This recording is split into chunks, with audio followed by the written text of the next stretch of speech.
Assalamualaikum warahmatullahi wabarakatuh.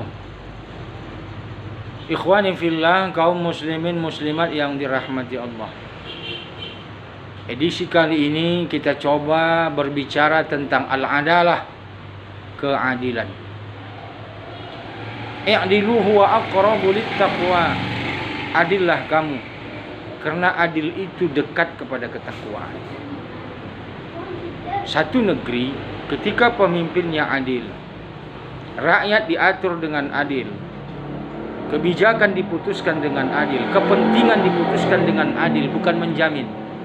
InsyaAllah mudah-mudahan mayoritas rakyatnya hidup dalam ketakwaan.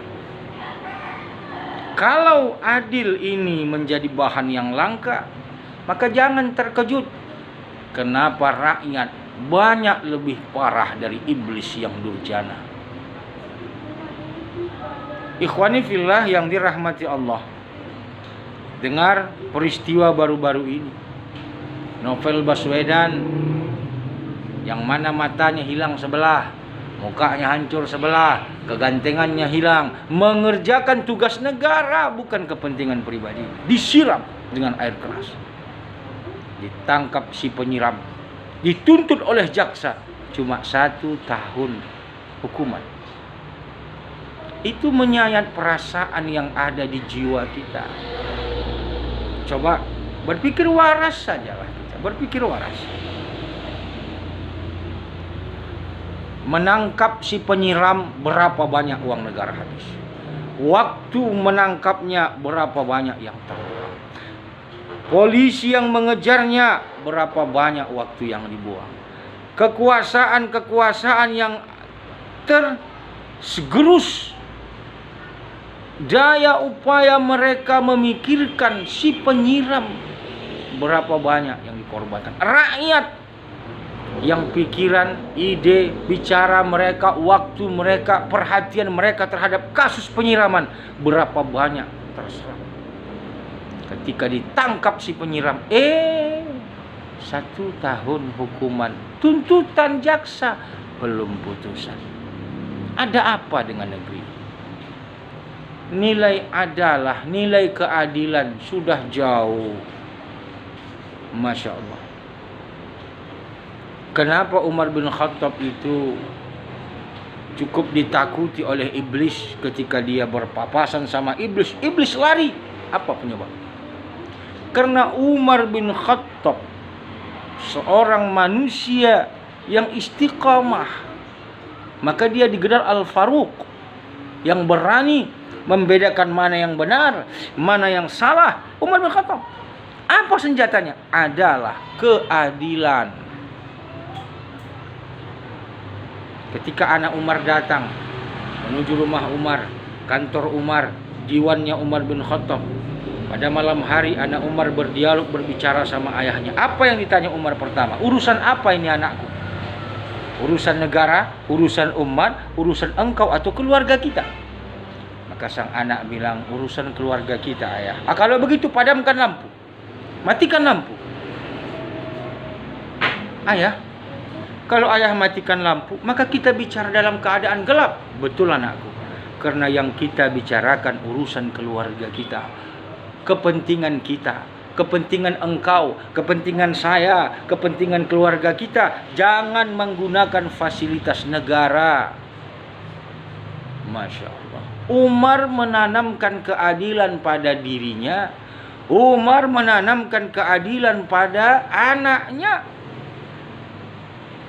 Betapa sifat adalah ini cukup membuat manusia menjadi mulia.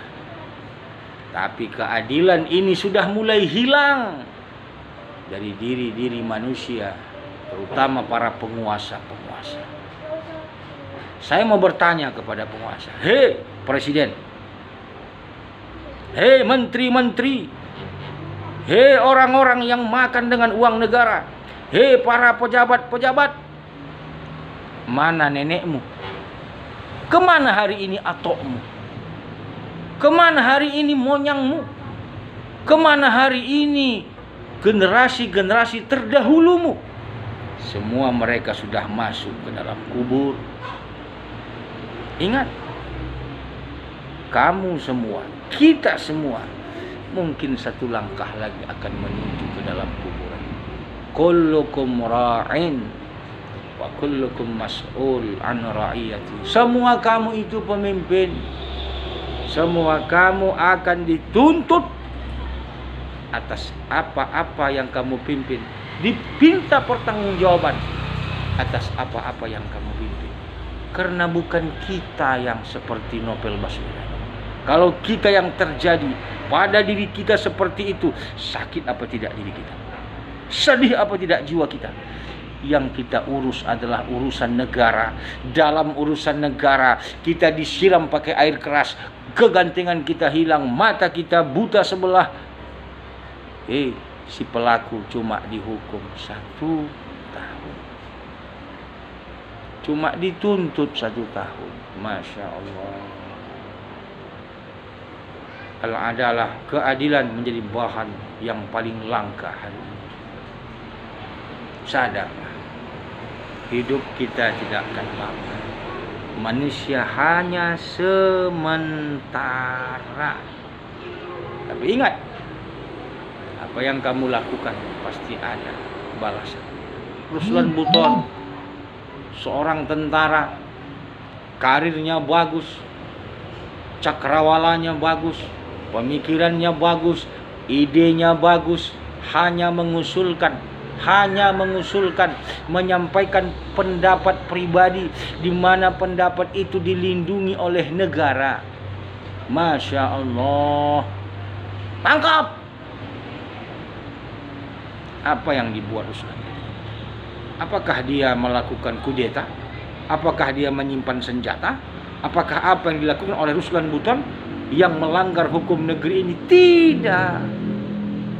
Dia cuma berbicara dengan kapasitasnya, menyampaikan pendapat. Mau diterima, terima. Mau tolak, tolak. Tapi jangan ditangkap manusia seperti itu. Kalau dijahit ini mulut anak bangsa ini. Mulut anak bangsa ini kalau dijahit, ingat, kebenaran pasti akan datang. Wa idza ja'al haqq wa zahaqal batil innal batila kana zahuqa. Kebenaran akan datang, kebatilan akan pergi. Sesungguhnya batil, keburukan, kemungkaran akan hancur.